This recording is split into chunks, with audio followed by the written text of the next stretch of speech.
আলোর সাথীর দর্শক বন্ধু, আমরা এসেছি হলং ইকো রিসোর্ট ভিলেজে। তো আপনাদেরকে আমি দেখাবো ওই এখানকার এত সুন্দর প্রাকৃতিক দৃশ্য। জলদাপাড়া রিজার্ভ ফরেস্ট, জলদাপাড়া এখানে ন্যাশনাল পার্ক। তো এখানে আমরা অনেকজন এসছি, কবি বন্ধুরা এসছেন, পশ্চিমবঙ্গের বিভিন্ন জায়গা থেকে এসছেন, আসাম থেকে আমি এসছি। তো আমার লোভ সামলাতে পারলাম না যে আপনাদেরকেও একটু দেখাই। আমার কিছু কবি দাদারা আছেন, বন্ধুরা আছেন, কিছু আপনাদের সাথে পরিচয় করিয়ে দেই। আর এই যে অনুষ্ঠান, দুদিন ব্যাপী অনুষ্ঠান, 12 ও 13 এপ্রিল, তো এই দুদিনের অনুষ্ঠানে অনেকেই এসছেন রাইটার্স ওয়ার্ল্ডের আমন্ত্রণে। রাইটার্স ওয়ার্ল্ড আপনারা জেনে থাকবেন, একটা অর্গানাইজেশন, যে ওই অর্গানাইজেশন সমাজসেবাও করে থাকে আর লেখকদের সমাবেশ এই সংস্থায়। তো সংস্থার পরিচালনা করে থাকেন কবি সুরঙ্গমা ভট্টাচার্য। তার আমন্ত্রণে সাড়া দিয়ে আমরা অনেকেই এসেছি। তো এখানে আছেন কয়েকজন, যারা আছেন তারা নিজেদের পরিচয় দেবেন আর আপনাদের সাথে পরিচিত হবেন আর আপনাদেরকে কবিতা শোনাবেন। এই যে অনুষ্ঠান, দুদিনের অনুষ্ঠানে যে কবিতা পাঠ হলো, আলোচনা হলো, সমৃদ্ধ আলোচনা হলো, আরও হবে, তো সেগুলো তো আপনাদেরকে দেখাতে পারবো না পুরো অনুষ্ঠান। তো আমরা এই অনুষ্ঠানের মধ্যেই ছোট্ট করে আপনাদেরকে কয়েকজন নিয়ে দেখাচ্ছি, ওদের সাথে পরিচয় করিয়ে দিচ্ছি আর ওদের কবিতা পাঠ শোনাবো। সঙ্গে থাকুন দর্শক বন্ধু। নমস্কার, আমি রাইটার্স ওয়ার্ল্ডের সভাপতি স্বপন ভট্টাচার্য বলছি। রাইটার্স ওয়ার্ল্ডের জন্ম 2017-এ। রাইটার্স ওয়ার্ল্ডের জন্মলগ্নে যেসব উদ্দেশ্যগুলো ছিল তার অন্যতম একটা হচ্ছে এই আজকে যেটা হচ্ছে, একটা লেখক, শিল্পী, কবি, সাহিত্যিক সবাইকে নিয়ে সম্মেলনের আয়োজন করা এবং সম্মেলন নানা জায়গায়, এক জায়গায় সীমাবদ্ধ না থেকে নানা জায়গায় ছড়িয়ে দেওয়া। তো আমরা এই ছড়িয়ে দেওয়ার কাজটা খুব বেশি সফলভাবে করতে পেরেছি তা নয় এখন পর্যন্ত। বস্তুতপক্ষে দক্ষিণবঙ্গ ছাড়িয়ে উত্তরবঙ্গে আসা আমাদের শুধুমাত্র এরম সম্মেলন আয়োজন করবার জন্য তা এই প্রথম। এর আগে আমরা দক্ষিণবঙ্গের বিভিন্ন জায়গায় করেছি, কিন্তু উত্তরবঙ্গে এই প্রথম আমাদের আসা হলো। কিন্তু এইটাই আমাদের একমাত্র উদ্দেশ্য নয়। রাইটার্স ওয়ার্ল্ডের একমাত্র উদ্দেশ্য সম্মেলন আয়োজন করা নয়। যেই সময়টায় বিশেষ করে রাইটার্স ওয়ার্ল্ডের জন্ম, সেই সময়টায় অনেকগুলো সামাজিক ঘটনার অভিঘাত, বিশেষত নারী নির্যাতন, তা আমাদের এই বঙ্গে এবং ভারতবর্ষের অন্যান্য জায়গায়, সেগুলোর বিরুদ্ধে কথা বলবার প্ল্যাটফর্ম হিসেবেই কিন্তু আমরা চিন্তা করলাম যে লেখক শিল্পীরা প্রতিবাদের যে সমস্ত ফোরামগুলো আছে তার ভেতরে শুধুমাত্র লেখক শিল্পীদের ফোরাম বলতে কিছু এখন পর্যন্ত নেই। এই দলে কিছু শিল্পী আছেন, ওই দলে কিছু শিল্পী আছেন, এরকম হয়তো আছে, কিন্তু শুধু প্রতিবাদের বা ক্ষোভ জানানোর প্ল্যাটফর্ম হিসেবে কোনো কিছু শুধুমাত্র লেখক শিল্পীদের জন্য নেই। ফলে আমাদের প্রথম উদ্দেশ্য ছিল কিন্তু সেইটাই, তাৎক্ষণিক রিয়াকশন দেওয়া। সেটা যেরকম আমাদের কামদুনির ঘটনা নিয়েও হয়েছে, আবার পরবর্তীকালে আসিফা বা হাথরাস, এইসব ঘটনায় আমরা আমাদের মতো করে আমাদের প্রতিবাদ জানিয়ে এসেছি। তার পাশাপাশি আমরা বেশ কিছু বছরে অন্তত 4-5টা এরকম আয়োজন করে থাকি, যেখানে আমরা চেষ্টা করি নানা জায়গায় থেকে ভারতবর্ষের এবং প্রতিবেশী দেশ বাংলাদেশের আমাদের লেখক কবি বন্ধুদের সঙ্গে মিলিত হওয়ার। তারা আসেন, ফলে রাইটার্স ওয়ার্ল্ড আপনাদের শুভেচ্ছায় এখন একটা পরিচিতি লাভ করেছে, একেবারে অপরিচিত নয়। ফলে আরও বেশি করে মানুষ আমাদের ডাকে সাড়া দিয়ে আসেন, এটা আমাদের পক্ষে, এটা আমাদের একটা শ্লাঘার বিষয়।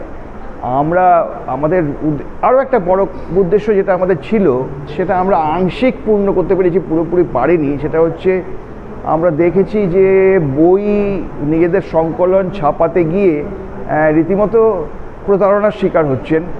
তো আমরা খোলাখুলি জানিয়ে রেখেছি যারা লেখক তারা যেভাবে যদি চান আমাদের সহায়তা, বা ধরুন কোথাও প্রতারিত হয়ে এমনকি যদি আইনি সহায়তারও দরকার হয় তাহলেও আমরা দেব। এরকম প্রতারিত হচ্ছেন লেখকরা, আমরা দেখতে পাচ্ছি, এমনকি আইনি সহায়তাও দিতে আমরা অঙ্গীকারবদ্ধ।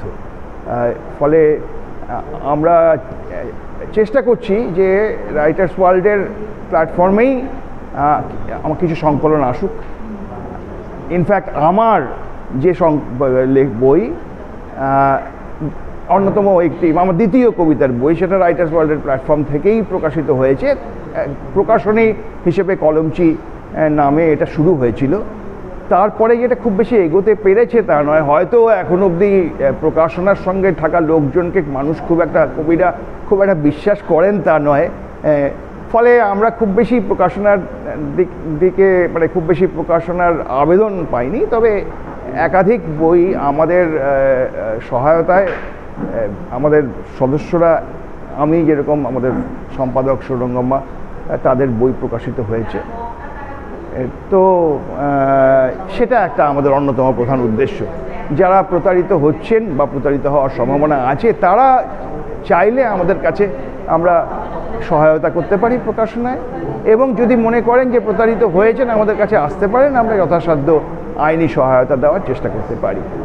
যেখানে আমরা 4টে আলোচনা চক্রের আয়োজন করেছি, এবং সত্যি কথা বলতে কি, কবিতা পাঠের থেকে যদি সেগুলোই বেশি মনোগ্রাহী হয়েছে বলি তাহলে খুব একটা অত্যুক্তি হবে না। আমরা মাইকেলকে নিয়ে আয়োজন করেছি, জীবনানন্দকে নিয়ে আয়োজন করেছি, এরপরে অনুবাদ সাহিত্য নিয়ে আমরা আয়োজন করব, গল্প নিয়েও আমাদের আলোচনা সভা আছে। ফলে শুধুমাত্র কবিতা পাঠ বা গল্প পাঠে শেষ নয়, পারস্পরিক মত বিনিময়, অন্যের কথা শোনার অবসর তৈরি করা এবং অভ্যাস তৈরি করা, এটাও একটা অন্যতম প্রধান দায়িত্ব রাইটার্স ওয়ার্ল্ডের। আমরা চেষ্টা করছি সেই কাজগুলো করে যাওয়ার। ধন্যবাদ। আজকে আমরা যে মিলনায়তনে আছি সেটি হচ্ছে ডুয়ার্সের একটি ফরেস্ট রিসোর্ট। এখানে আন্তর্জাতিক সাহিত্য সম্মেলন হচ্ছে রাইটার্স ওয়ার্ল্ডের। শেষ দিন এটি, আজকে 13 এপ্রিল। আমরা এখানে অনেক কবি সাহিত্যিক, প্রায় শতাধিক কবি সাহিত্যিক উত্তরবঙ্গে মিলিত হয়েছে। আমরা এসেছি বাংলাদেশ থেকে। এখানে অনেক প্রশ্নের অবতারণা হচ্ছে, তার মধ্যে একটি হচ্ছে কবিতা কেন লেখা হয়। তো এর উত্তর দিয়েছিলেন একজন জার্মান কবি অ্যাঞ্জেলুস সেলেসিয়াস। তিনি বলেছিলেন যে গোলাপ ফোটে কারণ সে ফোটে, এর কোনো কেন নেই। অর্থাৎ কবিতা লিখি তাই লিখি, এর কোনো মানে নেই কিংবা এর কোনো কী নেই। সহজাত, প্রকৃতি প্রদত্ত প্রবণতা যে মানুষের মধ্যে কবিতা লেখার থাকে, সে লিখবে। কোনো মতেই তাকে রক্ষা করা যাবে না, এই পথ থেকে তাকে দূরে নেওয়া যাবে না। কিন্তু একজন পৃথিবীর অন্যতম শ্রেষ্ঠ কবি জার্তুর র্যাবো প্রায় 22 বছর বয়সে কবিতা লেখা ছেড়ে দিয়েছিলেন। তাকে সাংবাদিকরা 30 বছর বয়সে প্রশ্ন করেছিল, আপনি কবিতা নিয়ে কি ভাবছেন? তিনি বলেছিলেন, এখন আর কবিতা নিয়ে ভাবি না। এর প্রধান কারণ হচ্ছে যে তিনি দাস ব্যবসা শুরু করেছিলেন, বারুদের ব্যবসা করতেন, তিনি চোরাকারবারির সঙ্গে যুক্ত হয়েছিলেন। তিনি জানতেন যে কবিতা লিখতে গেলে একটা অসম্ভব সততা প্রয়োজন হয়, যে সততা তখন আর তার ছিল না। এ প্রসঙ্গে পৃথিবীর একজন অন্যতম শ্রেষ্ঠ কবি, ফিলিস্তিন কবি, তিনি একটা কবিতা লিখেছিলেন, কতই না সৎ ছিল র্যাবো। সে বারুদের ব্যবসা করেছিল, সে দাস ব্যবসা করেছিল, সে কবিতা লেখা ছেড়ে দিয়েছিল। কিন্তু এখন যারা কাস্টমস কর্মকর্তা, যে রাজনৈতিক নেতার হাত রক্তে ভেজানো, যে পুলিশ ঘুষ খায়, সে কবিতা লেখে। কতই না সৎ ছিল র্যাবো। এই হচ্ছে কবিতা লেখার সবচেয়ে বড় একটা অস্ত্র, সেটা হলো সততা। কিন্তু আমরা লক্ষ্য করি যে সততা ছাড়াও অনেকে কবিতা লেখার চেষ্টা করেন, কিন্তু তারা কবি হন না। এই জন্য জীবনানন্দ বলতে বাধ্য হয়েছিলেন, সকলেই কবিতা লেখে, কেউ কেউ কবি। সত্যিকার অর্থে তাই। কিন্তু একজন তরুণ কবি যদি এই কথা শোনে যে সকলেই কবি নয়, কেউ কেউ কবি, সে ভড়কে যেতে পারে, আমি একটু বদলে দিয়েছি সেজন্য। সকলেই কবি, কেউ কেউ কবি নয়। সুতরাং এই জন্যে একজন তরুণ কবি কিংবা একজন কবি সে প্রাণিত হতে পারে কবিতা লেখার জন্য। কবিতা লেখা খুব সহজ কাজ নয়, এটা পাথর ভাঙার চেয়েও, একটি ভবন নির্মাণের চেয়েও, কিংবা কোনো দূরপাল্লার গাড়ি চালানোর চেয়েও, এবং যে কোনো শ্রমিকের কাজের চেয়েও কবিতা লেখা অনেক শ্রমসাধ্য। একই সাথে সারা দেশ, পৃথিবীর মানুষ, সমাজ, রাষ্ট্র কাঠামো, তার অন্যায়, তার অসঙ্গতি, এগুলো ভাবতে হয় এবং তার বিরুদ্ধে একটা শিল্পের সৌকর্য তৈরি করতে হয় শব্দের ভেতর দিয়ে। সেটি একজন কবি করেন। রবীন্দ্রনাথ কি শুধু বাংলার কবি ছিলেন? তা কিন্তু নয়, সারা বিশ্বের কবি তিনি। এই জন্য আমরা তাকে বিশ্বকবি বলি। আমাদের জাতীয় কবি বাংলাদেশের কাজী নজরুল ইসলাম তিনি বলছেন যে আমি এই দেশে, এই কালে, এই সমাজে জন্মেছি বলেই আমি শুধু এই দেশের, এই কালের, এই সমাজের নই, আমি সব দেশের, সব কালের, সব সমাজের। অর্থাৎ যেখানে অন্যায়, অসঙ্গতি, যেখানে সাম্প্রদায়িকতা, তার বিরুদ্ধেই কবি। কবি হচ্ছেন একটা দেশের কণ্ঠস্বর, একটা দেশের অ্যাম্বাসেডর। তিনি যেখানে যান তার মাতৃভাষাকে নিয়ে যান, তার দেশকে নিয়ে যান। নিজের দেশের চেয়ে, নিজের মাতৃভাষার চেয়ে বড় কোনো মধুর কোনো ভাষা নেই, আর বড় কোনো দেশ নেই, এটা আমি বিশ্বাস করি। একজন কবিও তাই বিশ্বাস করেন। আমাদের খুব কাছের এক দেশ, আমি সবসময় তার উদাহরণ দিই, রাসুল হামজাতাব। তিনি ছিলেন দাগেস্তানের কবি। তিনি বলেছিলেন যে আমার মাতৃভাষার চেয়ে মধুরতম আর কোনো ভাষা নেই। আমার মৃত্যুর সময় দুজন মানুষ আমার কানের কাছে দাঁড়িয়ে আভার ভাষায় কথা বলবে, আর আমি তা শুনতে শুনতে মৃত্যুবরণ করব। মায়াকোভস্কিও আমার মাতৃভাষায় আমার দীর্ঘতম চিৎকারটি করতে চাই, দীর্ঘতম উচ্চারণটি করতে চাই। সুতরাং আমার যে ভাষা, মাতৃভাষা, সেটি এই উত্তরবঙ্গের মানুষেরও ভাষা, পশ্চিমবঙ্গের মানুষেরও ভাষা। এবং আমি মনে করি যে এই ভাষায় এখন প্রায় 30 কোটি মানুষ কথা বলে, পৃথিবীর 5ম ভাষা। এই ভাষায় একটা বিশ্ব স্বীকৃতিও আছে। এখন অর্থনীতিতে, বিজ্ঞানে, প্রযুক্তিতে অনেকে নোবেল পুরস্কার পাচ্ছেন। সুতরাং এই ভাষাটিকে আমরা ছোট করে দেখতে চাই না। তবে প্রত্যেক ভাষা বিবর্তিত হয়, প্রত্যেক ভাষা পরিবর্তিত হয়। তার সমকালেও অনেক প্রজন্ম সেই ভাষা বোঝে না। আমরা যদি গ্যালিভাস ট্রাভেলসের 2nd পার্ট যদি পড়ি, সেখানে দেখব যে লাপুটাতে অ্যানসেন্ট বার্গাররা তাদের এক প্রজন্ম, 10 বছরের ব্যবধানে আর এক প্রজন্মের ভাষা বুঝতে পারছে না, কথা বুঝতে পারছে না। আমাদেরও সেই দশা দাঁড়িয়েছে যে আমাদের একদম যারা তরুণ প্রজন্ম, তারা কিন্তু খুব প্রযুক্তি নির্ভর। তারা যে শব্দগুলো তাদের দৈনন্দিন জীবনে ব্যবহার করছে, তা আমরা কিন্তু করি না। সুতরাং আমি মনে করি যে প্রত্যেকটি ভাষার একটা নিজস্বতা আছে, সেই ভাষার একটা প্রমিত রূপ আছে। সেই রূপটাকে রক্ষা করার দায়িত্ব কবি এবং শিল্পী। প্রাণপণে রক্ষা করতে চাই। আমাদের মহাকবি মাইকেল মধুসূদন দত্ত অনেক আগে বঙ্গভাষা কবিতায় বলেছিলেন, হে বঙ্গ ভাণ্ডারে তব বিবিধ রতন, তা সবে অবোধ আমি অবহেলা করি, পরধন লোভেমত্ত করুণী ভ্রমণ, পরদেশে ভিক্ষাবৃত্তি কুক্ষণে আচরি। অর্থাৎ পরের দেশে গিয়ে সেইখানে বড় হওয়ার কোনো সার্থকতা নেই, বরং নিজের ভাষায় শ্রেষ্ঠত্ব অর্জন করার মধ্যে একটা বীরত্ব আছে। এবং মাতৃভাষার ব্যাপারে তিনি বলছেন, মাতৃভূমি রক্ষা হেতু কে ডরে মরিতে, যে ডরে মূঢ় সে ভীরু শতধিক তারে। আমাদের অগ্রজ কবি মাইকেল মধুসূদন দত্ত এভাবেই বলেছিলেন। এবং আমরা রবীন্দ্রনাথের কাছ থেকে, মাইকেলের কাছ থেকে, আমাদের নজরুলের কাছ থেকে, সুকান্তের কাছ থেকে এই শিক্ষাই পেয়েছি, জীবনানন্দ দাশের কাছ থেকে এই শিক্ষাই পেয়েছি যে বাংলার মুখ আমি দেখিয়াছি, তাই পৃথিবীর রূপ খুঁজিতে যায় না। আমি কবিতা লিখি বাংলাদেশে, আমার প্রায় শতাধিক গ্রন্থ আছে, কবিতার বই 65টি, একাডেমি পুরস্কার সহ নানা পুরস্কার সারা পৃথিবী থেকে পেয়েছি। কিন্তু আমার দেশের একটা প্রতিষ্ঠান যখন আমাকে পুরস্কার দেয়, আমার দেশের একটা প্রতিষ্ঠান যখন আমার একটা সুন্দর বই বের করে, তার মধ্যে যে আনন্দ, সেটি অন্য জায়গায় আমি পাই না। এবং আজকে এই ডুয়ার্সে এসে আমি এই সম্মেলনে যোগদান করে সবার সঙ্গে মিলিত হয়ে যে আনন্দ পাচ্ছি, সে আনন্দের কোনো অমূল্য আনন্দ। আমি এটিকে সারা জীবন উদযাপন করতে চাই। এবং আমি মনে করি যে বাংলা ভাষার কবিতা এখন বিশ্বের যে কোনো কবিতার সমরূপ এবং সেই মানের। আমি আপনার এই যে চ্যানেলটি, সেই চ্যানেলে আমার নিজের একটি কবিতা পড়ে আমি শেষ করতে চাই। প্রতিকাব্য। আমি কোনো প্রশিক্ষক নই যে শিক্ষা দেব কিভাবে লিখতে হয় কবিতা। পৃথিবীর কোনো কবি কবিতা লিখতে শেখাননি কাউকে। পৃথিবীর প্রতিটি পর্বতের উচ্চতা কিভাবে বিস্মিত করে, নদীর কল্লোল কিভাবে শুনতে হয় তা বুঝতে কাউকে বিদ্যালয়ে যেতে হয় না। প্রতিটি মাছ চ্যানেল বিজয় ব্রজেন দাস, প্রতিটি পাখি বিখ্যাত বৈমানিক, তাদের কোনো গুরুগৃহ নেই। ভূমিষ্ঠ সন্তানকে কেউ বলে দেয় না কিভাবে কাঁদতে হবে, আর ভালোবাসার কৃতকৌশল শিখতে যেতে হয় না কুস্তিগিরের কাছে। আর পৃথিবীর সব মহত্তম মানুষেরা ছিলেন নিরক্ষর।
কালকে বাংলা নববর্ষ এবং অসমের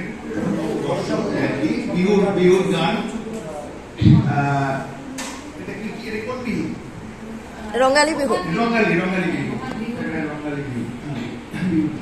ও বিহু বিহু লাগিছে ফুলিয়ে লুবিনাইছে, ও বিহু বিহু লাগিছে ফুলিয়ে লুবিনাইছে, ও বিহু নু মাৰিবলৈ যাওঁৱে বলতে নাইকি, বিহু নু মাৰিবলৈ, বিহু নু মাৰিবলৈ যাওঁ। চিপ পখিলা উৰাত উৰত নাচনি কাকুৰিয়ে ঘূৰাত, উৰত নাচনি বিহু নুপাই বলিয়া বলি। চিপ পখিলা উৰাত উৰত নাচনি কাকুৰিয়ে ঘূৰাত, উৰত নাচনি বিহু নুপাই বলিয়া বলি। ধন্যবাদ, দুই লাইনই করলাম। বিগত 2017 সাল থেকে আমরা পথ চলছি বলা যায়, আমাদের প্রকাশ হয়েছিল। তারপর থেকে আপনারা জানেনও, এর আগেও এসেছেন, চলছে। আমরা চেষ্টা করছি যাতে একটা সাংস্কৃতিক সুস্থ পরিমণ্ডল তৈরি করা যায়, শিক্ষায় শিক্ষিত করে তোলা যায় আমাদের অনুজদের, বা আমরা নিজেরাও তাদের থেকে শিখতে চাই, অগ্রজদের থেকে, অনুজদের থেকে। এটা আমাদের একটা মানে কি বলবো, এটা বলা যায় একটা শপথ। একদমই দেখা যাচ্ছে না, ভীষণ আত্মসর্বস্ব হয়ে গেছে মানুষ।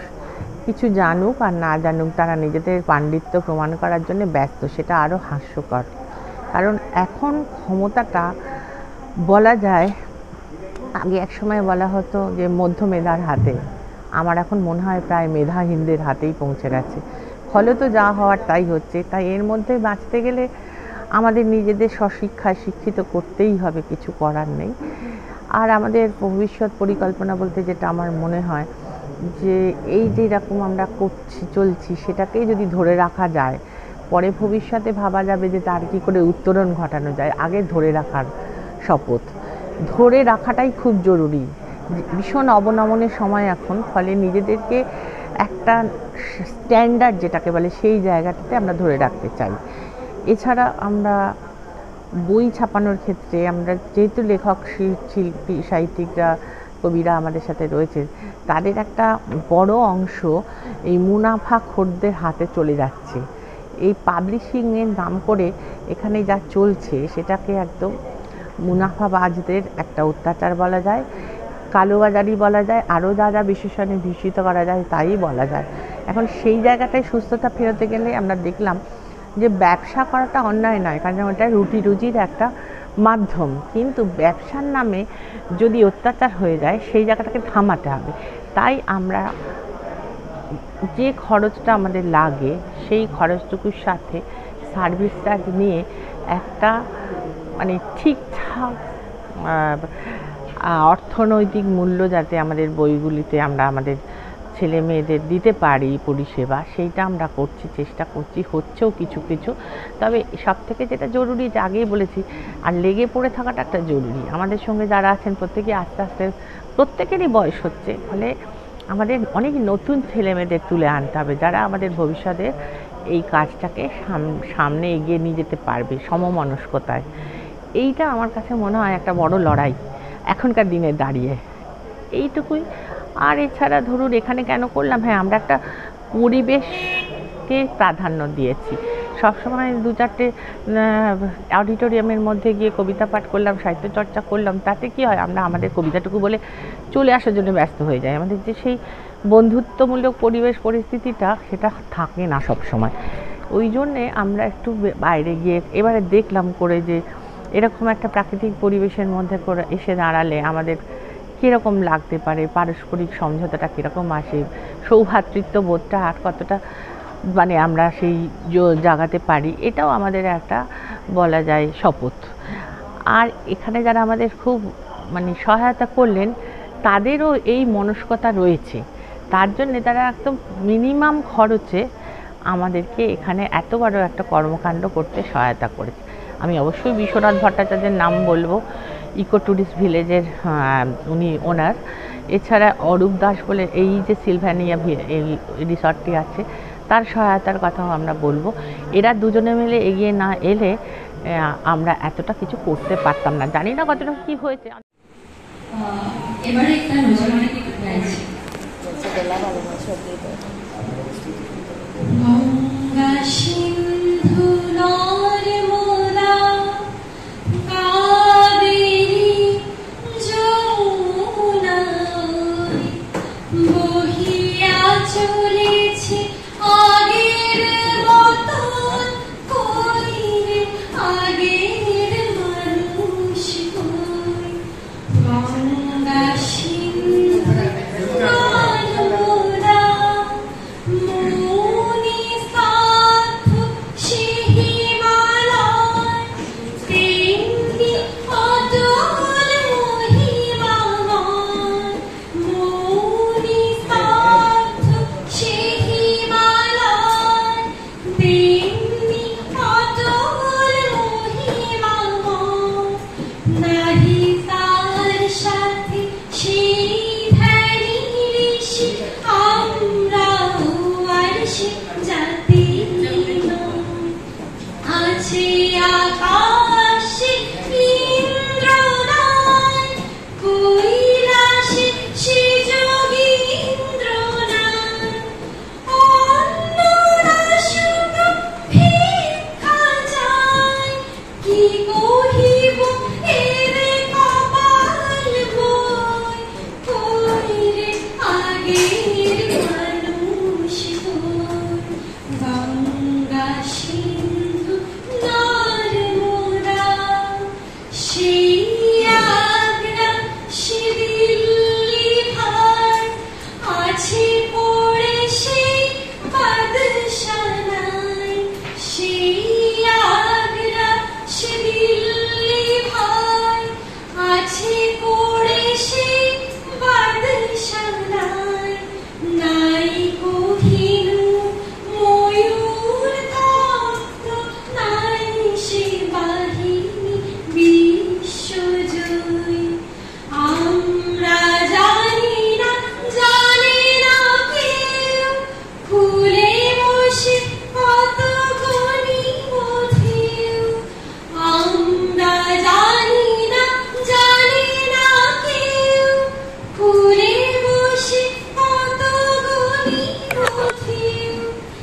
ভট্টাচার্য, আমি পেশায় সাংবাদিক এবং চলচ্চিত্র পরিচালক। আমি কলকাতা থেকে আজ শুক্রবার বলে একটা বাংলা সাপ্তাহিক সংবাদপত্র বেরোয়, তার সম্পাদনা করি। চয়ন ভট্টাচার্য, কলকাতা থেকে এসেছি রাইটার্স ওয়ার্ল্ডের ডাকে আন্তর্জাতিক লিড ফেস্টে অংশগ্রহণ করতে। আমি পেশায় সাংবাদিক এবং চলচ্চিত্র পরিচালক। আমার সম্পাদনায় একটি সাপ্তাহিক সংবাদপত্র প্রকাশিত হয় কলকাতা থেকে আজ শুক্রবার নামে, সেখানে সাহিত্যের পাতাও থাকে। আমি এখানে কবিতা পাঠ করতে এসেছিলাম। আমি যে দুটি কবিতা পাঠ করেছিলাম তার মধ্যে একটি আপনাদের শোনাচ্ছি। তোমার মাথা লাঠির ঘায়ে দুফাঁক হয়ে গেল, আমি পড়ে যেতে যেতে ওটুকুই দেখলাম, বাকিটা অন্ধকার। জল কামান, টিয়ার গ্যাস, এলোপাথারি ব্যাটারি স্টিক। স্ট্রেচারে শোয়ানোর সময় শুনতে পাচ্ছিলাম কেউ বলছে গুলি করে মারা উচিত ছিল সব কটাকে। মৃতের পৃথিবীতে দুর্য মানুষের ভিড়ে বাঁচতে চাওয়ার চেয়ে বড় অপরাধ কিছু নেই।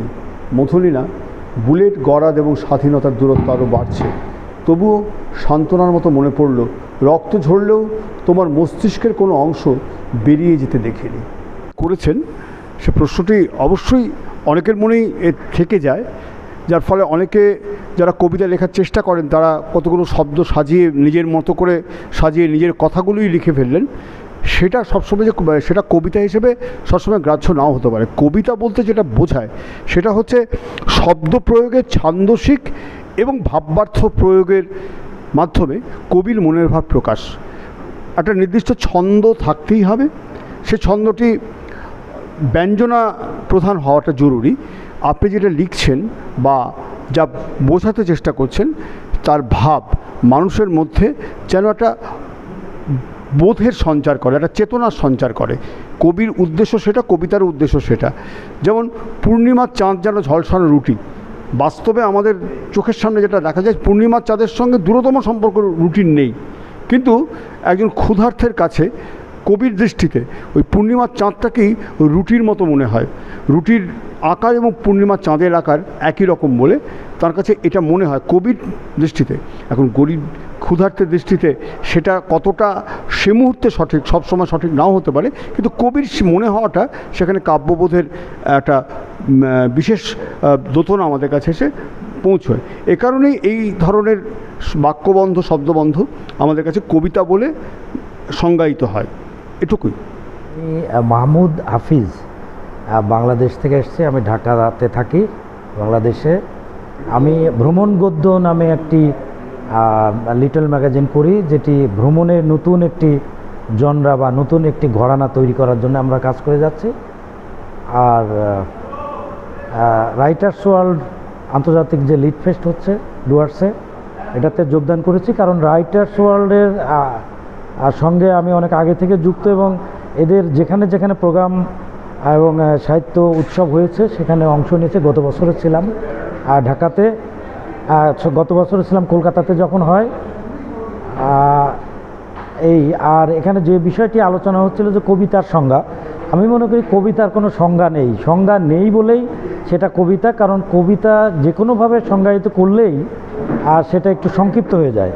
এজন্য কবি যখন তার কবিতাকে ব্যাখ্যা করেন যে আমি এই কারণে লিখেছি, ওই কারণে লিখেছি, সেটি কিন্তু সীমাবদ্ধ হয়ে যায়, বৃত্তাবদ্ধ হয়ে যায়। শব্দটা এত প্রসারিত থাকে কবিতায় যে এক একজন পাঠক এক একভাবে কবিতাকে গ্রহণ করে। ফলে একই কবিতা, জীবনানন্দের একই কবিতা হয়তো বিভিন্নভাবে ব্যাখ্যা বিশ্লেষণ করা হচ্ছে। এটি কবিতার মাধুর্য বা গাম্ভীর্য, যে কবিতার সংজ্ঞায়িত করলে আগেকার যুগে মধ্যযুগ বা আমাদের ভারতীয় এই বাংলা সাহিত্যের একটু আগে কবিতাকে সংজ্ঞায়িত করা হয়েছে। সংজ্ঞায়িত করার কারণে কবিতা অনেকটা এক সময় ওইভাবে লেখা হয়েছে, অলঙ্কার, উৎপ্রেক্ষা, উপমা, মেটাফোর বা রূপক এর মধ্য দিয়ে। কিন্তু এখন আর কবিতা ওই জায়গায় থেকে নেই, কবিতা এখন অনেক উন্মুক্ত হয়ে গেছে। এই কারণে কবিতার ভাষা, প্রকরণ এবং এর উপস্থাপন ভঙ্গি সম্পূর্ণ ভিন্ন হয়ে গেছে। এবং ভবিষ্যতের যে কবিতা আসবে আমার মনে হয় এটি বর্তমানের কবিতা থেকে আরও অন্যভাবে সেটি উপস্থাপিত হবে। আর আমার একটি কবিতা আমি ওই যে বললাম যে সংজ্ঞায়িত করা, সেই সংজ্ঞার মধ্যে ফেলেই আমি একটা স্বরবৃত্ত ছন্দের কবিতা পড়ছি। যদিও এখন আর স্বরবৃত্ত ছন্দও আজকের তরুণরা স্বরবৃত্ত বা মাত্রাবৃত্ত কিংবা অক্ষরবৃত্ত ধারে না। আমি যেহেতু একটু 80-র দশকের কবি, অতএব আমি ছন্দে লিখেছি এটা। এই কবিতার নাম চিঠি। হৃদয় যখন কলির মতো ফুটতে থাকে, ভালোবাসার গোলাপ দুচোখ খুলতে থাকে, ঠিক তখনই ইচ্ছে করেই মুখ ঘোরালে মন পোড়ালে মধ্যখানে প্রেমের চিঠি ঝুলতে থাকে। এই যে তুমি আর কোনো দিন আসবে নাকি, হাসবে নাকি, লাগাও বড় দ্বন্দ্ব দ্বিধা গোলক ধাঁধা, আসতে চেয়েও ফিরলে নাকি, কিসের বাধা। হৃদয়টা চায় অনেক অনেক স্বপ্ন পাওয়া, যেমনটি সেই আদম হাওয়া, স্বপ্ন আশায় ভালোবাসায় গড়তে পারেন হৃদয় খাসা সুখের বাসা। আমিও চাই তেমন করে তোমায় পেতে, হারিয়ে যেতে দূর নীলিমায়, কিন্তু যে হাই ব্যর্থ আশা, আর কখনো বলবো না প্রেম ভালোবাসা। মুখ ঘোরালে ঘুরেই থাকো, আমি একাই চলতে থাকি, ডলতে থাকি, চলতে থাকি, টলতে থাকি, হাসতে থাকি, ব্যথার জলে ভাসতে থাকি, নিরুদ্দেশে ঘুরতে থাকি, পুড়তে থাকি, পুড়তে থাকি, পুড়তে থাকি। সকলকে ধন্যবাদ। মাটিতে মাগো জন্ম আমায় দিও, এই বাংলার মাটিতে মাগো জন্ম আমায় দিও। এই আকাশ নদী পাহাড় আমার বড় প্রিয়, এই বাংলার মাটিতে মাগো জন্ম আমায় দিও। কোথায় বলো এত সবুজ হাওয়াতে ভাসে, কোথায় বলো এত ফুল বসন্তে হাসে। শরৎ আকাশ কোথায় বলো এমন রমণীয়, এই বাংলার মাটিতে মাগো জন্ম আমায় দিও। বারো মাসে 13 পাবো, বলো কোথায় আছে। মেঘের ঘটা দেখে এমন ময়ূর কোথায় নাচে। 12 মাসে 13 পাবো, বলো কোথায় আছে।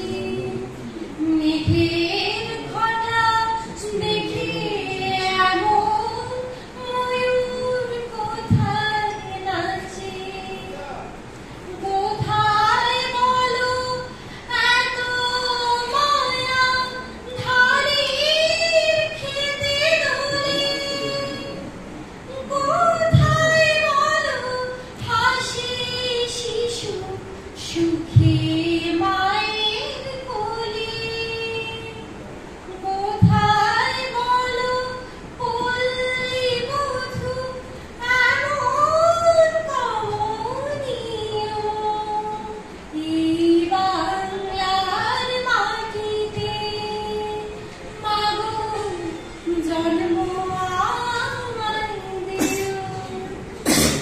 এই আকাশ নদী পাহাড় আমার বড় প্রিয়, এই বাংলার মাটিতে মাগো জন্ম আমায় দিও।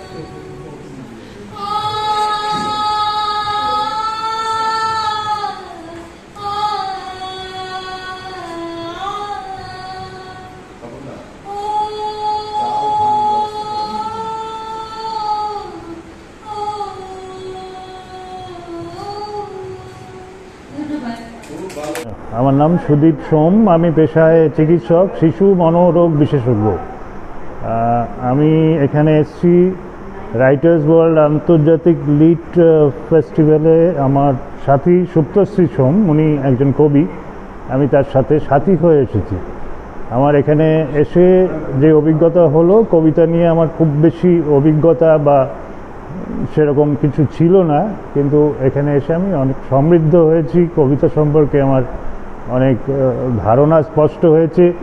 আমার মনে কিছু প্রশ্ন ছিল, সব প্রশ্নের উত্তর অবশ্য পাইনি, কিন্তু সেই প্রশ্নগুলো একটু কাঠখোট্টা প্রশ্ন, সুযোগও হয়নি করার, কোনো সেই রকম ইন্টারঅ্যাক্টিভ সেশন পাইনি। হ্যাঁ, ইন্টারঅ্যাক্টিভ সেশন পেলে আমি হয়তো কিছু প্রশ্ন কবিতা নিয়ে করতাম, তো রয়ে গেল, পরে যদি আর কোনো অনুষ্ঠানে এরকম সুযোগ হয় করব। তবে এখান থেকে একটু উৎসাহ বোধ করেছি যে এবার বোধহয় লেখা শুরু করতে পারি কবিতা। ধন্যবাদ। প্রশ্ন থাকলে আপনার দর্শকদের উদ্দেশ্যে করে দিন। দর্শকদের উদ্দেশ্যে, এখানে সকলেই কবি, কবি দর্শক বা কবি শ্রোতা, তাদের উদ্দেশ্যে আমার একেবারে মূল প্রশ্ন যে কবিতা কি? কবিতা কি? অর্থাৎ কবিতা কি শুধুই আমাদের স্বতঃস্ফূর্ত কিছু ভাবের প্রকাশ বা কোনো দৃশ্যের বর্ণনা, না কোনো ঘটনার অভিব্যক্তি, কিছু ভাব কিছু ভাবনা ভাষা দিয়ে প্রকাশ করাটাই কি কবিতা?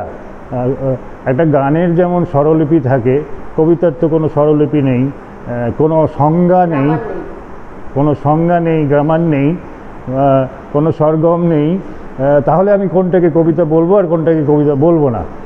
ভালো মন্দ তো সেটা ব্যক্তি বিশেষের ব্যাপার, কিন্তু কিছু ইউনিভার্সাল কিছু রুল তো থাকবে যে এটাকে আমি কবিতা বলবো। 2 লাইন লেখাটা কি কবিতা না কবিতা নয়? এই প্রশ্নের উত্তর আমি এখনো পাইনি।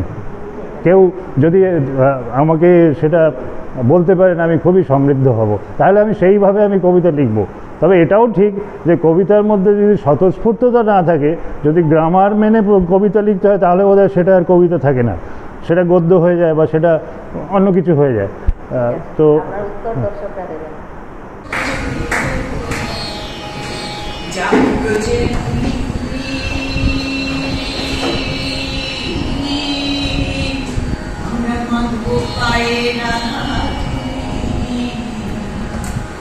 যাব ব্রজের কুলি কুলি, আমরা মানব পায়ে ডানা ঝুলি, ওরে পাগল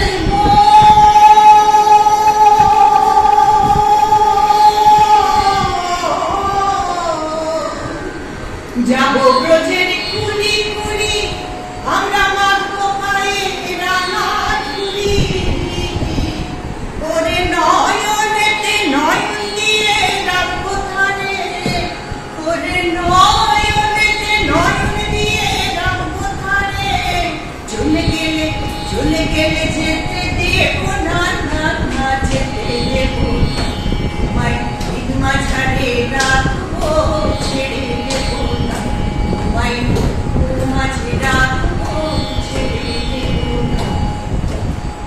কত জনম ঘুরে ঘুরে পেয়েছি এই মানব জনম, কত জনম ঘুরে ঘুরে পেয়েছি এই মানব জনম, এ জনম চলে গেলে আর তো ফিরবে না, না না যেতে দেবো না, তোমায় ঠিক মাঝারে রাখবো, যেতে দেবো না, তোমায় তো মাঝে রাখবো, যেতে দেবো না, তোমায় ঠিক মাঝারে রাখবো, তোমায় তো মাঝে রাখবো, যেতে দেবো না। নমস্কার, আমি সুপ্তশ্রী সোম আমার নাম। আমি কলকাতা থেকে এসেছি। আমি কবিতা লিখি, অনুবাদ করি। কলকাতা থেকে এসেছি এই রাইটার্স ওয়ার্ল্ড আয়োজিত আন্তর্জাতিক লিটারেরি ফেস্ট, যেটা শুরু হয়েছে 12-13 এপ্রিল, এই 2 দিন ধরে হচ্ছে। এসেছেন বিভিন্ন আমাদের দেশের বিভিন্ন জায়গা থেকে বিভিন্ন কবি এসেছেন, বাংলাদেশ থেকেও কিছু এসেছেন, আসাম থেকে এসেছেন। একটা কবি সম্মেলন হচ্ছে, খুব সুন্দর। আমরা বিভিন্ন কবির কবিতা শুনছি, মত বিনিময় করছি। অনুষ্ঠানটা সর্বাঙ্গ সুন্দর হয়েছে বলা যায়। অনুষ্ঠানের শেষের দিকেই আমরা চলে এসেছি। আমি আমার নিজের লেখা একটি কবিতা শোনাচ্ছি। কবিতার নাম সম্পর্ক। দুজন দুপারে আছি, মাঝখানে নদীর মতো বয়ে যাচ্ছে সময়। একটা রক্তমাখা মেঘ এসে জানিয়ে দিল বেহিসেবি দিনে ঝড় উঠবেই।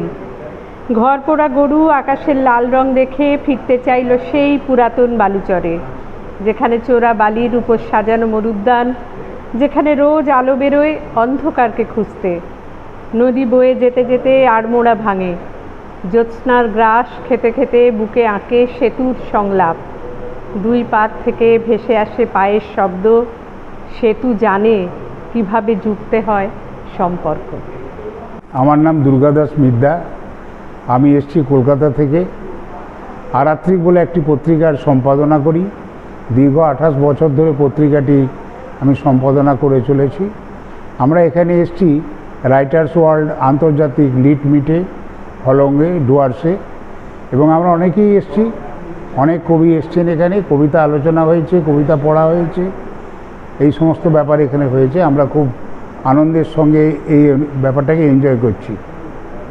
তা আমি একটা কবিতা বলি। আমার কবিতাটার নাম হচ্ছে গরিবের দুঃখ। ও বাবু গো, গরিবের দুঃখ তোমরা কি বুঝবে? তোমাদের মাথার উপর ভনভনাইয়ে ফ্যান ঘুরে, বাক্স থেকে ঠান্ডা হাওয়া বেরায়, তাই তোমরা চকচক করছো। আর আমরা কাদা মাটি জলে খাটে খাটে চাপনালার কয়লা খনি শ্রমিকের মতো কালো হয়ে গেছি বাবু। তোমাদের গরম ভাতে গঙ্গাপদ্মার ইলিশ লাফাইয়ে উঠে, ঘি মাখাইয়ে হাপুস হুপুস করে খাও, আর আমাদের ভাতে একটুকুন পেঁয়াজ জুটাতে প্রাণান্ত। বাবু গো, গরিবের দুঃখ তোমরা কি বুঝবে? আমি ফটিক চৌধুরী। আমি কলকাতা থেকে এসেছি রাইটার্স ওয়ার্ল্ডের আমন্ত্রণে। এখানে রাইটার্স ওয়ার্ল্ডের বার্ষিক অনুষ্ঠানটা এবছর ডুয়ার্সেই হয়েছে, হলংয়ে। তো সেই মতো আমরা এখানে কবিতা অনুষ্ঠান, আলোচনা সভা 2 দিন ধরে হচ্ছে, তাতে অংশ নিতে এসেছি। আমাদের কলকাতা থেকে প্রচুর এসেছে, নর্থ বেঙ্গল থেকেও অনেক কবি বন্ধু, সাহিত্যিক বন্ধু এসেছেন, বিভিন্ন রাজ্য থেকেও এসেছেন। তো বেশ সবাই মিলে একটা গেট টুগেদার এবং বিরাট কবিদের মধ্যে আদান প্রদান এরকম একটা ব্যাপার হয়েছে, এবং আমরা খুব এটা এনজয় করছি আর কি। আমি একটা জেনারেলি কবিতাই লিখি। আমি একটি কবিতা পড়ে আপনাদেরকে শোনাচ্ছি। পাড়ি দিতে হয় অচেনা পথ, অনেকবার মৃত্যুর চেয়ে একবার মৃত্যুই ভালো, তাতে বারবার মৃত্যু ভয় থাকে না। জীবনকে যতই পরিণত হতে পাঠাও, সে কখনো পরিণতি পায় না। একটা জীবন শিখতে শিখতে অপরিণতই থেকে গেল। অনেক ভুল রাস্তায় হেঁটে চলেছি সবাই, অজানা ভয়ে অনেকবার মরেছি সবাই। একটা জন্ম বৃথা চলে গেল কিভাবে, যে অজানা রয়ে গেল কিছু বিস্মৃত অতীত। আস্তে আস্তে হাঁটছো বলে ভেবেছো হাতে আছে অনেক সময়। সাইবেরিয়ার হাঁস আসে, ফিরে যায় ঠিক নিজের ডেরায়। পথ কি আর সবাই চেনে? জীবনে পাড়ি দিতে হয় অনেক অচেনা পথ। নমস্কার।